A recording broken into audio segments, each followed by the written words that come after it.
નિવેદન આપ્યું કે જે પણ લોકો જંગલી લોકો અમારા પોલીસ કર્મીઓ પર હુમલો કર્યો છે એમને છોડવામાં નહીં આવે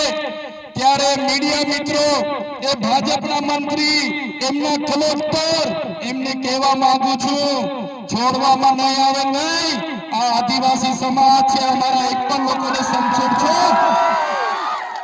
અમારા પાડલિયા ગામના એક પણ આગેવાનને ખોટી રીતે હેરાન કરશો તો અંબાજીથી ઉમરગામ નહીં રાજસ્થાન અને મધ્યપ્રદેશના પણ હજારો આદિવાસીઓ અહીં આવીને ઉભા થઈ જશે એફઆઈઆર રદ કરો અને તમારે એફઆઈઆર કરવી છે તો બંને પક્ષે એફઆઈઆર કરો તમારા પોલીસ અધિકારીઓ વન અધિકારીઓ પર બી એફઆઈઆર હોવી જોઈએ અને નાના અધિકારીઓ પર નહીં કોન્સ્ટેબલ બીટગાર્ડ પર નહીં પીએસઆઈ ફોરેસ્ટર પર નહીં